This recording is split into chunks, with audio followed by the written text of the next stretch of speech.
Welcome video day project week. I'm inlaying the piano hinges, and the best way that I found to do this, I used to use double-sided sticky tape, the real thin carpet tape. That's what I use for the bow ties.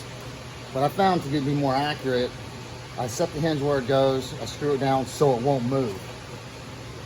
And I can come in and razor that. This hinge has got to be inlaid the thickness that much, minus this part. Because when the top goes on this thing, it's raised up, it's got to fit flush, and this part has got to be inlaid into this part, and this has to be inlaid just where this little flappy part sticks that thickness up above the box. So that will allow the inlay for this. So when it's all put together, it lays flush. So this takes a minute to do it, but you just have to take your time and just cut around it without messing up. So when this thing inlays,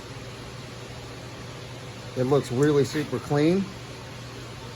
And it's always scary doing the first stroke with your knife going with the grain, because sometimes your blade wants to swing out into your workpiece and you have to fix it.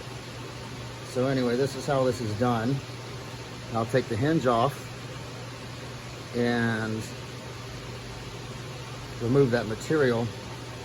My knife will, or the razor, whatever this thing is called.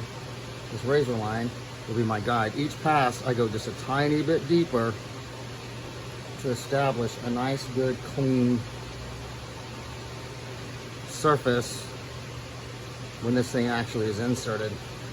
I'm giving quite heavy pressure now. I'll do it one more time just to make sure I cut deep enough. I don't want any tear outs on this thing. Do this other side real quick. This way, with this thing screwed down, my piece isn't going to move, my hinge isn't going to move, and I can push my blade up against the piece. I'm almost undercutting when I come in here, like trying to cut underneath the hinge. And that should establish, let me get this corner a little bit better. This is kind of, for some reason, didn't get all the way to the corner. Corners are kind of hard to do.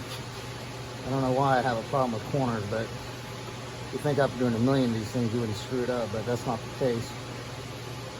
There we go. When I take this off, I'll have an established line that I can follow. Now this hinge has to go in this spot in this orientation, so I have to mark this hinge for this spot because it was cut off this hinge, so you can't put my other hinge here, it won't fit exactly right. So when I take this off, I'll mark it, and I'll take this off, see what we got. There we go. I don't want to booger up my screws either. Keep that right there so you can see the razor line.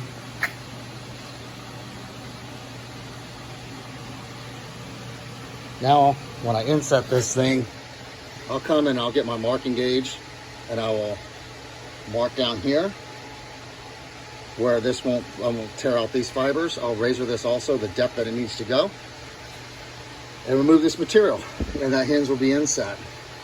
And it's gonna be really, really nice.